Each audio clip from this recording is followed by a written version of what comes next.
your beautiful caregiver, it's your fair. Today, we want to talk about speech delay. Speech delay is something that many babies or toddlers battle with because they have not been able to express themselves by talking or what have you. So, when the child is supposed to be talking at a certain age and they are not talking, that is a term for which we call speech delay.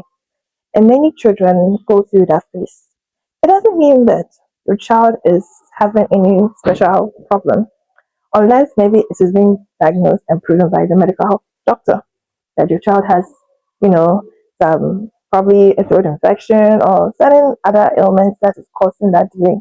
But if you know very well that your child is okay, everything has been tested and they are still fine, and for a certain age you're supposed to start talking and you're still not talking, then you have to notice or start working on how to help your child start talking.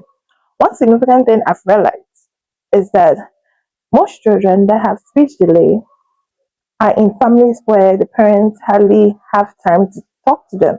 Communication is one major thing that is very necessary and important in the development of every child. But because the child is now learning, children learn from their immediate environment. And to shock you that a child that is born in a typical, maybe a typical Western land, can be raised in Africa and now speak the local language so fluently as compared to someone who was even, born and bred here. So it shows very clearly like that your immediate environment plays a major role.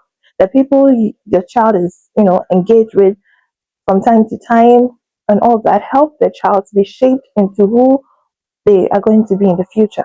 So if you as a parent are not helping your child to learn all these, communication skills from you and all the other behavior, attitudes and all that, it's very difficult for you to mold a child as a child grows older. So as the child is, growing up, you can start talking to them. And studies have proven that even babies as young as being in the womb of the belly of their mom, when their daddy start talking to them, or even you, the mother, start communicating with them, when they are actually delivered and born, they intend to draw some connection to the people that were communicating with them.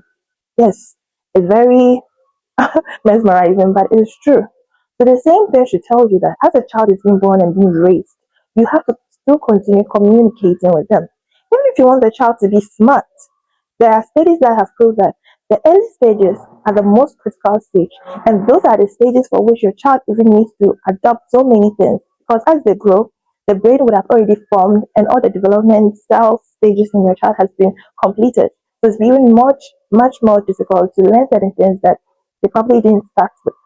So if you want your child to even learn how to speak French, Chinese, and other languages, it's best to even start with them whilst they are babies or infants.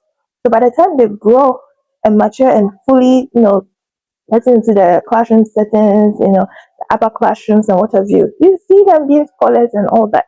So let's help our children communicate with them parents. No matter how busy you are, I'm sure you could spend about 30 minutes or even at least 15 minutes each part of the day to talk to them as they wake up or as you're waking them up, be interacting with them. It's not like going to say the child that, hey, today I'm talking to you. No. As you're going through your day-to-day activities, just try to communicate with them and to also help them learn the basic things around them. So maybe you see, as you're cooking or whatever, you can say, oh, no, this is a fruit. They mentioned the type of fruit. This color is red. At the beginning, it might sound like you're not doing anything. You're just talking to yourself. But you're actually nurturing the child as they grow. And as they grow older, you realize that the things that you taught them at their younger stage, they'll be able to easily identify them as compared to the newer, objects and things that are not very immediate in the environment. So please let's help our children be able to fully develop by spending quality time with them. I know that we get busy, so we just throw the phones to them and having all the screen time. But the screen time sometimes becomes a problem. Not only does it affect their visual visions by getting blurred visions as they grow, or the fact that they get addicted to the screen and now begin to even learn certain behaviors that are being taught on the screen, whether good or bad.